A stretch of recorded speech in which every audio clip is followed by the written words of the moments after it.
Hi friends, आप लोगों का तिवारी क्लासेस में स्वागत है। आज हम लोग क्लास 10 प्रश्नावली 8.1 क्वेश्चन नंबर 9 पढ़ेंगे। तो आइए सबसे पहले प्रश्न को पढ़ते हैं। क्वेश्चन नंबर 9 है, त्रिभुज ABC में कोण B समकोण है। यदि tan A बराबर 1/√3 हो तो निम्न के मान ज्ञात कीजिए। हमारा पहला है sin A into cos C plus cos A into sin C, और दूसरा है cos A into cos C minus sin A into sin C। तो हमें इसमें दो चीजें दी गई हैं। पहला है कि त्रिभुज ABC में कोण B समकोण हो और tan A बराबर 1/√3 हो। तो सबसे पहले हम त्रिभुज बनाते हैं।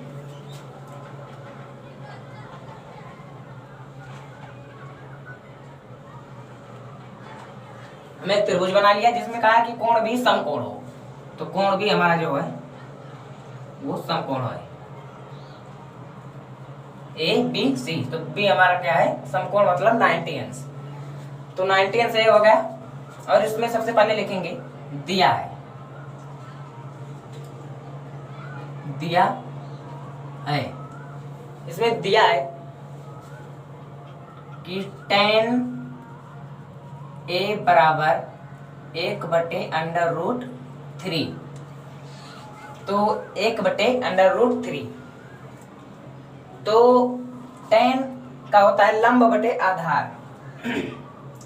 तो इसके नीचे लिखेंगे लंब बटे आधार, लंब बटे आधार बराबर है तो बराबर यहाँ पर लगाएंगे और 1/√3 इसको इसी प्रकार लिख देंगे।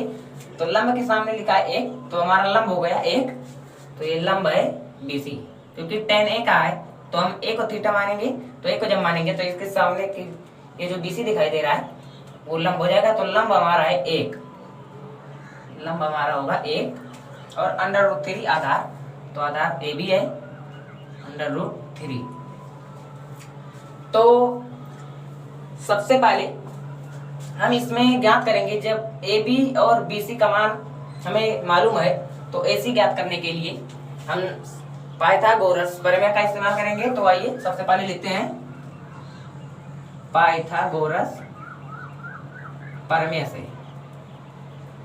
पाइथागोरस प्रमेय से, पाइथागोरस प्रमेय क्या है, कर्ण का स्क्वायर बराबर लंब का स्क्वायर प्लस आधार का स्क्वायर। कर्ण है AC, तो AC का वर्ग बराबर लंब है BC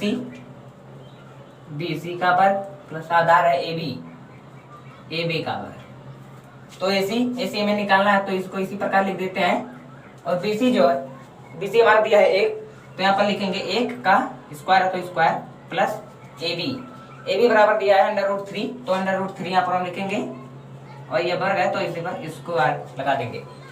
तो AC स्क्वायर बराबर 1 का स्क्वायर प्लस √3 का स्क्वायर। तो AC स्क्वायर 1 का जब हम वर्ग निकालेंगे तो 1 ही आएगा, प्लस है तो प्लस √3 का जब हम वर्गमूल स्क्वायर करेंगे जब हम इसको √3 का तो ये 3 हो जाएगा। तो AC स्क्वायर बराबर 4, 1 और 1 में जब हम 3 जोड़ेंगे तो 4 होगा। तो इधर वर्ग है तो उधर जा करके √4 हो जाएगा।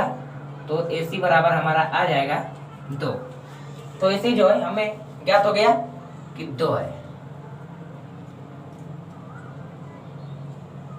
हमारा जो AC है कर्ण वो 2 आ गया।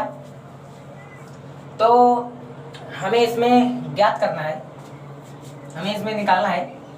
पहला है कि sin A into cos C plus cos A into sin C। sin A sin theta होता है लंब बटे कर्ण। तो लंब है हमारा 1 और कर्ण है 2, लंब है 1 और कर्ण है 2। क्योंकि sin A का है तो sin A जब हम ए को थीटा मानेंगे तो इसके सामने जो है ये लंब हो जाएगा और कर्ण तो वही रहेगा 2, तो 1/2 ये गुणा है तो गुणा लगाएंगे, गुणे का चिन्ह cos c। cos c का होता है आधार बटे कर्ण, तो यहाँ पर cos c का है, थीटा की जगह पर यहाँ पर c है तो हम थीटा यहाँ की बार यहाँ पर मानेंगे c को। जब हम c को मानेंगे तो हमारा आधार हो जाएगा 1 और कर्ण हो जाएगा 2, तो 1/2 प्लस है तो प्लस cos a। इस बार cos a का है तो cos वही होगा आधार बटे कर्ण, लेकिन इस बार का है a तो हमारा आधार होगा √3 और कर्ण वही रहेगा, तो √3/2 यहाँ पर गुणे लगाएंगे। sin c, sin थीटा बराबर होता है लंब बटे कर्ण, तो sin c इस बार का है तो c को हम थीटा मानेंगे तो लंब हमारा होगा √3 और कर्ण वही 2 ही, तो यहाँ पर हम बराबर लगाएंगे। अब जब हम इसका गुणा करेंगे तो 1/1 का गुणा 1 ही होगा और 2 दूनी 4, 1/4 प्लस है तो प्लस ये √3 का जब हम गुणा करेंगे तो अंडर रूट हट जाएगा, इसका हो जाएगा 3/2 दूने कम 4, तो 3 हमारा ये हो गया 4। तो अब इतने बराबर हर हमारा सामान है तो इसको हम पूरा के बट्टे करके 4 लिख देंगे और 1 + 3, तो इतना बराबर हो जाएगा 4/4। और जब हम 4 में 4 से भाग देंगे तो हमारा आएगा 1, तो पहले का आंसर हो गया 1, हमारा आंसर हो गए। ठीक इसी प्रकार दूसरा भी कर लेते हैं।